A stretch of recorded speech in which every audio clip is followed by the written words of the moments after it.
Welcome to the Banker Lamp. Please enjoy the video. In this video, I will explain what happens if you press Initialize PS4. Initializing your PlayStation 4 is a powerful feature that essentially resets your console to its factory default state.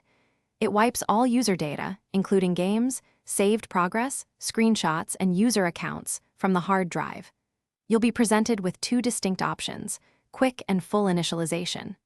Understanding the difference between these two is crucial, as they impact how thoroughly your data is erased and the time it takes to complete the process.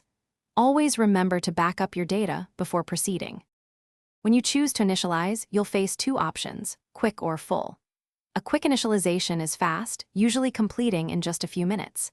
It deletes the data pointers, making your data inaccessible through normal means, but it doesn't overwrite the actual data, meaning it could potentially be recovered. In contrast, a full initialization is a much more thorough process.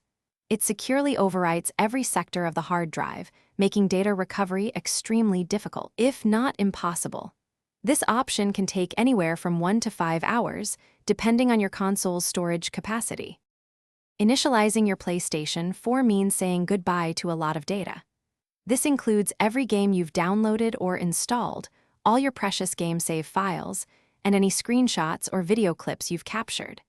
Your PlayStation Network account details and any other user profiles on the console will also be completely erased.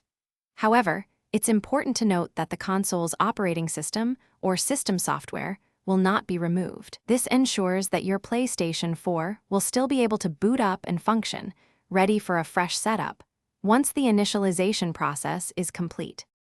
There are several good reasons why you might want to initialize your PlayStation 4. The most common is when you're selling or gifting your console, ensuring all your personal information is securely wiped. It can also be a valuable step for troubleshooting persistent software glitches or performance issues, giving your system a clean slate. Before you begin, always remember to back up your game saves to the cloud or an external USB drive. This simple step will save you from losing hours of progress and allow you to restore your data on a new or reinitialized console. Thanks for watching. If this was helpful, leave a like and consider subscribing. See you next time.